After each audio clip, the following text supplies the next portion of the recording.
non dico tutto il curriculum, perché se dico metà curriculum di tutti e quattro, vediamo la giornata su questo, insomma, dico le cose principali che mi sembrano più opportuno, e ha coordinato anche il documento per il nuovo scenario 2018 e il comitato scientifico che ha seguito le indicazioni del 2012. E noi abbiamo chiesto un contributo sotto il profilo pedagogico.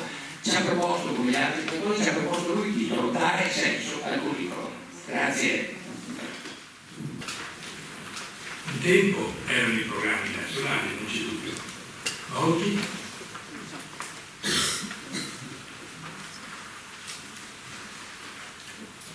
allora, se noi guardiamo la normativa, noi sappiamo che con il riconoscimento dell'autonomia alle istituzioni scolastiche, programmi nazionali non ci sono più, perché erano uno strumento funzionale ad un'impostazione centralistica dell'istruzione. Al posto dei programmi vengono dati 3 documenti. Uno, su cui siamo qui tutti a interrogarci, è quello che viene chiamato dalla normativa indirizzi o indicazioni nazionali. Gli altri 2, che poi in realtà sarebbero uno solo in realtà, ma si chiamano piano dell'offerta formativa e al suo interno il curriculum di laurea. Ora, la domanda sarebbe: di questi 3, qual è normativamente, non affettivamente, ma normativamente il più importante? La normativa dice così, parlando del piano dell'offerta formativa, dice così, proprio ci metto le virgolette adesso, il piano dell'offerta formativa è il documento fondamentale della scuola dell'autonomia. Dice uno tra quelli fondamentali, ma dice il documento fondamentale. E poi aggiunge che cos'è questo piano dell'offerta formativa, perché è il documento fondamentale, perché attraverso il piano dell'offerta formativa la scuola, virgolette, comunica la propria identità culturale e progettuale. Quindi la scuola si assume la responsabilità di dire chi è, chi vuole essere, che cosa vuole offrire agli studenti che si iscriveranno, alle famiglie che affideranno i loro figli alla scuola. Le indicazioni nazionali non sono il documento fondamentale. Seconda considerazione così di apertura. Che cosa sono allora le indicazioni nazionali? Certamente sono un documento rilevante che assolve una funzione sicuramente indispensabile, altrimenti una scuola che avesse soltanto il proprio piano dell'offerta formativa e il proprio curriculum sarebbe una scuola che non ha un sistema nazionale, ma sarebbe una scuola che si muove in maniera assolutamente autonoma. Un'autonomia di questo tipo noi non l'abbiamo. Abbiamo ancora una cornice nazionale con delle prescrittività. Quindi le indicazioni sostituiscono i programmi non perché sono l'altro nome dei programmi, ma perché assumono il compito di dare una cornice unitaria, indicando quelle cose essenziali che nell'elaborazione del curriculum devono essere mantenute. Poi le indicazioni sono molto di più dal punto di vista quantitativo. Lo sono queste, lo erano anche quelle precedenti, perché dentro le indicazioni si raccomandano delle cose, si propongono idee di scuola, si propongono dei contenuti, ma la prescrittività è essenziale. Voi lo dirà sicuramente meglio di me, con più e anche puntualizzazione, la collega Franca D'Alè, con la quale ho avuto il piacere di lavorare nel gruppo che ha coordinato il comitato scientifico delle indicazioni 2012-2018. Bene, che cosa sono queste cose veramente prescrittive?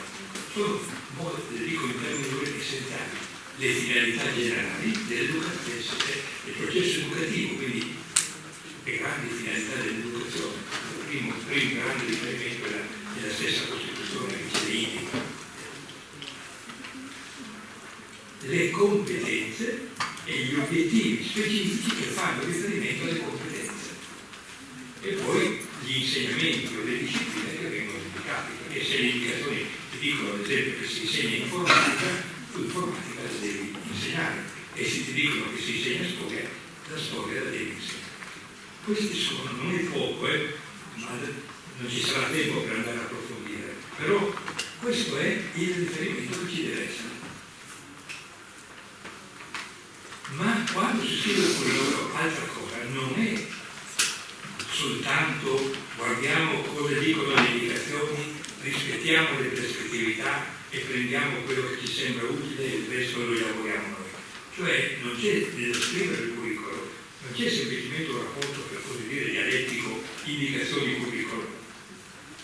Si scrive il curriculum avendo altre fonti, oltre le indicazioni, non meno importanti, la prima delle quali è la realtà locale, nella quale c'è la scuola, e il contesto sociale e culturale, perché altrimenti non esiste il curriculum. Il curriculum nasce non in Italia, non come indicazioni, ma le teorie del curriculum nascono proprio come valorizzazione della situazione situata, della tautologia, della collocazione proprio, e delle scuole dentro una realtà sociale, per interpretarla, per interpretarne le attese, per rilevare i bisogni, per utilizzarne le risorse. Il curriculum, come una volta si diceva col puro centrismo, che bisogna fare una scuola, una didattica su misura del bambino. Il piano dell'offerta formativa è un progetto su misura dei bisogni di una realtà, quindi una fonte per scrivere il curriculum sono le indicazioni, una fonte è la realtà che, per usare le parole di Cesare Sturati, va letta pedagogicamente, e poi un'altra fonte è il mondo della ricerca e l'attenzione a quelle che sono, diciamo, anche i guadagni di un mondo della ricerca che certamente non finisce mai, perché quindi bisogna continuamente considerare. Allora, scrivere un curriculum vuol dire collocarsi dentro questo triplice punto di ordine di riferimento. È quindi una cosa molto diversa da come magari pensiamo sia nel bene che nel male applichiamo le indicazioni, utilizziamo le indicazioni e scriviamo il curriculum. Troppo semplice e non è così. Allora, il documento fondamentale è proprio questo, piano dell'offerta formativa e curriculum, e si costruisce in questo modo. Ma che cos'è il curriculum nelle indicazioni? Adesso non posso addentrarmi sul tema del curriculum, ma nelle indicazioni. Qui metto a confronto due diversi modi, perché anche su questo ci sono diversi modi. Per quanto riguarda, diciamo, l'idea di curriculum che è dentro alle indicazioni che dal 2007 vanno fino al documento indicazioni non vicinali del 2018, 2007, 2012, 2018, leggo quanto stava scritto in un documento che era stato elaborato dalla commissione che doveva elaborare il curriculum 2007 prima ancora di scrivere il testo, quando avvia una grande consultazione soltanto sulla premessa del testo, quella che poi diventerà il capitolo che si intitola Cultura, Scuola, Persona. Viene stampato un librettino molto minuscolo con due capitoli sostanzialmente. Uno si chiama Cultura, Scuola, Persona, l'altro capitolo si intitola proprio l'organizzazione del curriculum. Tutto questo dibattito viene raccolto dalla Commissione e poi comincerà ad elaborare il testo e viene presentato a Roma in un grande convegno dove l'amico critico invitato al convegno è niente meno che il Marmore. Infatti viene il Marmore e ascoltiamo anche cosa dice il Marmore di questo lavoro. Così nascono le indicazioni. Ma in questo documento c'era scritto, leggo questo passo che mi sembra interessante. Il curriculum va costruito nella scuola, quindi la commissione più importante siete voi, la scuola scrive il curriculum. Il curriculum va costruito nella scuola, non viene emanato dal centro per essere applicato. Tale costruzione deve permettere l'accordo tra l'istanza centrale, normativa e unitaria, e queste sono le indicazioni, e l'istanza locale, pragmatica, flessibile, perché cambiano le cose continuamente. La costruzione del curriculum implica una considerazione della scuola come luogo di ricerca. Luogo di ricerca in rapporto dialettico con le indicazioni nazionali, con le istanze provenienti dalla comunità scientifica, le istanze provenienti dalla comunità sociale e quelle etiche che caratterizzano l'orizzonte dei valori condivisi rappresentati sia a livello centrale che a livello locale. E chiude così: la problematica curricolare è il terreno su cui si muove l'innovazione didattica. Mi sembrano parole molto belle, molto impegnative, che danno alla scuola questa, questo riconoscimento. È il luogo di ricerca. Il curriculum è una lista di obiettivi da sfruttare. Prima di essere obiettivi da sfruttare sono domande, sono interrogativi sulla realtà, sono ricerche di senso e cui devono tradursi nelle scelte di tipo curricolare. Come si parla di curriculum nel modo cosiddetto indicato? Ma innanzitutto è interessante notare che poi quando manca 5 minuti me lo dici perché. Grazie. Allora, non avevano idee molto chiare i nostri commissari, poi avevano chiarissimo questo non l'ho ancora capito, ma nella versione che loro hanno fatto e hanno presentato prima al parere del Consiglio Superiore della Pubblica Istruzione e poi al Consiglio di Stato, sapete che dovevano chiedere questi pareri, avevano scritto una cosa di questo tipo: insegnanti e dirigenti scolastici sono i costruttori di un curriculum reale, vissuto, frutto delle esperienze pratiche, personali, quindi un curriculum pratico che nasce da questa dialettica fra le nuove indicazioni, ciò che in letteratura chiamasi curriculum formale. Questa prosa così un po' pedantesca, ciò che in letteratura chiamasi curriculum formale, ma non è vero. Non è vero, perché se le indicazioni fossero curriculum formale, la scuola non avrebbe fatto nient'altro che applicarlo, vi sarebbero programmi. Il curriculum da nessuna parte, nessuna letteratura in Italia riconosce questa caratteristica alle indicazioni. Tanto è vero che anche loro le chiamano indicazioni per il curriculum, non curriculum formale per il curriculum pratico. Non so se mi spiego. Guardate, questo è un punto molto importante, perché questa è tutta la mentalità che loro hanno attivato per scrivere le indicazioni. Loro scrivono il curriculum formale e voi, curriculum, come avevano detto a me, che era oggi insegnante del costruttore del curriculum, magis deve applicare. Siamo veramente. Questo naturalmente non è passato, perché il Consiglio di Stato ha prima dato indietro, assieme a tante altre cose che sono loro, e ora non la trovate più. Ma la Mendes che ha scritto questo ha detto questo. Allora, poi scrivono del curriculum e danno anche un modello e dicono così, cito adesso, leggo dall'indicazione: il dispositivo del curriculum risponde a 4 domande guida: quali obiettivi conseguire, quali esperienze allestire per far sì che gli obiettivi di apprendimento vengano conseguiti, come possono essere organizzate efficacemente quelle esperienze, come accertare che gli obiettivi siano stati raggiunti. Secondo questa prospettiva, gli insegnanti e dirigenti sono i costruttori e i realizzatori di un curriculum di nuovo reale vissuto. Allora, cosa c'è che non va in questa proposta?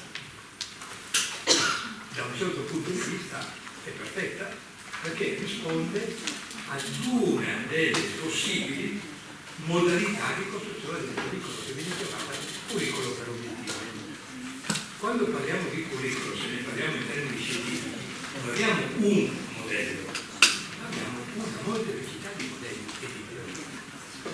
Un modello molto forte, legittimo per l'amor del cielo, ma poi dico perché bisogna avere anche una distanza critica, è il modello che ha dei autori come Tyler, come Meyer, come Nichols, come Taylor, tanti, che hanno creato, rispondendo giustamente a un'istanza di razionalizzazione, una sequenza logica di percorso, perché sostanza è quella di avere razionalità e controllabilità a un percorso.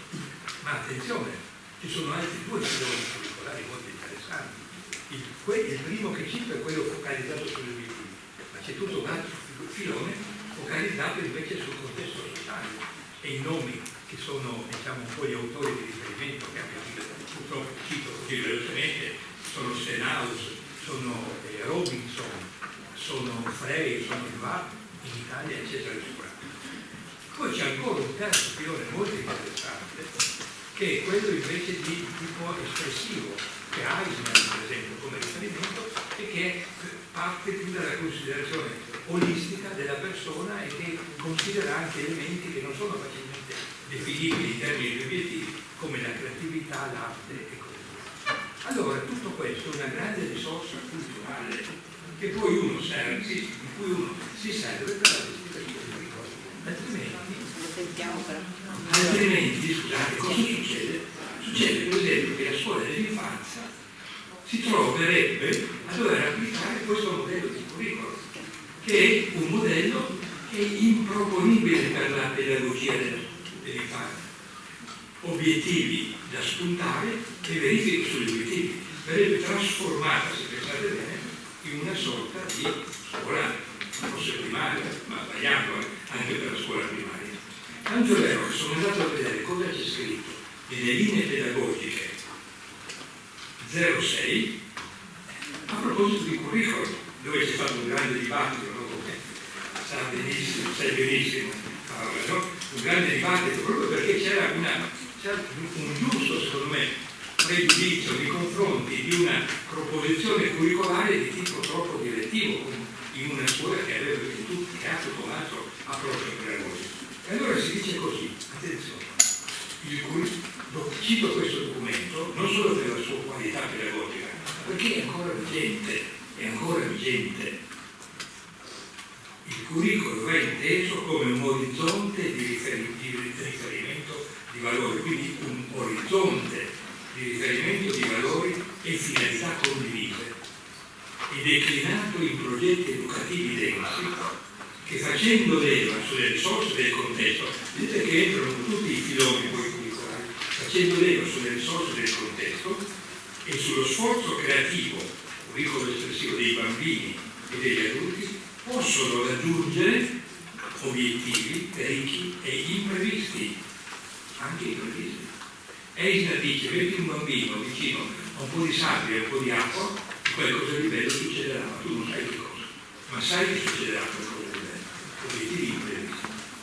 È un'idea di curriculum che prevede una progettazione composta non da un elenco di contenuti da sviluppare e obiettivi da raggiungere, quanto piuttosto da intenzionalità larghe, proposte aperte, opportunità da organizzare, eccetera, per non solo leggere di tempo, perché arrivano già 5 minuti. Allora cerco di riassumere le prime cose che ho detto. Il documento più importante per costruire il curriculum è il piano dell'offerta formativa, che si costruisce guardando indicazioni, realtà, diciamo. Le teorie del curriculum, non una, ti offrono tutta una serie di spunti, di suggerimenti che poi tu utilizzi per impostare la tua, la tua progettazione curriculare. C'è però un punto di riferimento obbligatorio che le indicazioni ci danno, ed è che il curriculum, comunque tu lo costruisca, ha come riferimento le competenze. Questo è un elemento di grande continuità, perché dal 2000 i diritti per il curriculum del ministro De Mauro alle indicazioni di oggi, le competenze sono il riferimento. Se diciamo competenze, a parte il fatto che anche qui sarebbe da dire, ma il tempo non lo consente, la grande differenza che c'è tra traguardi di sviluppo delle competenze e competenze attese, come dicono qua, come si attende che maturino i figli e cascano per terra, no? Traguardi di sviluppo di competenze ti dicono due cose fondamentali: che le competenze sono sempre disponibili, non esiste nessun bambino che sia incompetente, e quindi tu hai sempre un punto d'appoggio da cui partire, anzi da cui devi partire, è sempre una zona di sviluppo prossimale da cui devi partire, e le competenze sono sempre irraggiungibili, sono Con dei traguardi che non raggiungerei mai. Se tu provate a pensare a una persona competente, chi volete, e dite che se questa persona non è una persona che tra i suoi tante caratteristiche non ha anche quella dell'inquietudine, dell'insoddisfazione, del desiderio di perfezionarsi, della passione che ti porta ad andare oltre quello che tu hai già raggiunto. Ed è questa la cosa importante della didattica per competenze, partire da quello che c'è e accendere una passione, traguardi per lo sviluppo delle competenze, non competenze. Ma detto questo, se tu poni le competenze come riferimento, allora devi essere coerente nella didattica. Non puoi dare una didattica trasmissiva, perché le competenze non si sviluppano se non quando si incontrano problemi, quando ci si misura con problemi. E allora le discipline ti servono, non le materie, cioè ti servono gli strumenti del pensiero, non i depositi di conoscenze da distribuire. Quindi da questa impostazione c'è un'enorme contraddizione negli stessi indicazioni naturali che non possono fare a meno di mettere le competenze, perché la legge dell'autonomia vuole così. Le mettono ma le vorrebbero togliere. E solo per darvi l'idea, visto che non ho più tempo, credo, voglio leggere però cosa dice un membro della commissione, lo trovo qua, qui non ce l'ho, ma forse ce l'ho ancora qui, vediamo se ce la faccio, perché è veramente una cosa interessante, sai. Il professor Brusa conosce molto bene il professor Bellardelli, storico, il quale in un articolo sul Foglio scrisse questo.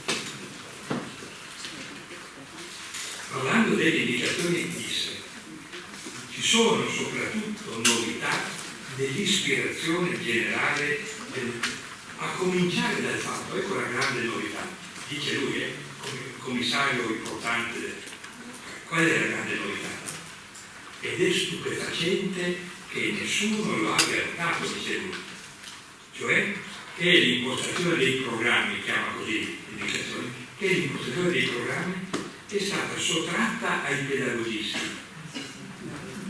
e restituita agli storici per la storia, così come per ogni altra disciplina, quindi gli storici, i matematici, no? Questo è stupefacente, ma è così, è una novità decisiva, perché implica ripristinare l'assoluto rilievo dei contenuti dell'insegnamento, il cosa si insegna rispetto al come si insegna, in controtendenza rispetto alla cosiddetta didattica delle competenze, che l'ha fatta da padrona per anni. Dove l'ha fatta da padrona? Nelle commissioni e nei corridoi del Ministero dell'Istruzione. E aggiunge: chi ha seguito la deriva pedagogista imposta all'insegnamento scolastico degli, virgolette, esperti di didattica, conosce, della storia in questo caso, conosce l'idea balzana recepita in passato dalle indicazioni ministeriali, secondo la quale il docente dovrebbe insegnare ai ragazzi e ragazze, bambini e ragazzi, la cassetta degli attrezzi e non già trasmettere nozioni, cosa che viene bollata come didattica trasmissiva. Dunque, se vogliamo fare un confronto, se ne potrebbero fare migliaia di confronti, ma credo che il confronto a partire da parlare del curriculum sia questo. Devono però mettersi d'accordo, perché siccome si propongono giustamente le competenze, dovremmo capire qual è la didattica. Ma poi chiudo proprio, non so, 30 secondi per chiusura. Allora, rispetto a questo, che cosa è tenuta la scuola a fare? Io da tanto, da adesso che sto girando, sto facendo un invito non alla disobbedienza civile, ma sia addirittura all'obbedienza. E a cosa bisogna obbedire? Alla legge sull'autonomia, che ti dice che devi rispettare le finalità generali dell'educazione, devi prendere in considerazione e assolutamente assumere le competenze come riferimento, quindi gli obiettivi, e se riferiscono alle competenze, insegnare non materie e contenuti, ma discipline. Questo devi fare. Poi tutti i contenuti, i metodi, l'organizzazione, il modo di lavorare, l'ambientazione dell'apprendimento è responsabilità della scuola. Non solo, ma anche il fatto che la cornice culturale delle indicazioni può contenere elementi che non ti piacciono o può non contenere elementi che dovrebbe contenere, penso ad esempio ai riferimenti alla complessità, all'intercultura. Se mancano lì tu li puoi mettere, perché nessuno ti impedisce di metterli, perché l'identità culturale della scuola la scrive la scuola dell'autonomia. È una grande libertà, è una grande responsabilità, perciò non è assolutamente facile, ma non possiamo dire che siamo costretti a fare ciò a cui nemmeno la legge ci sta costringendo. Grazie.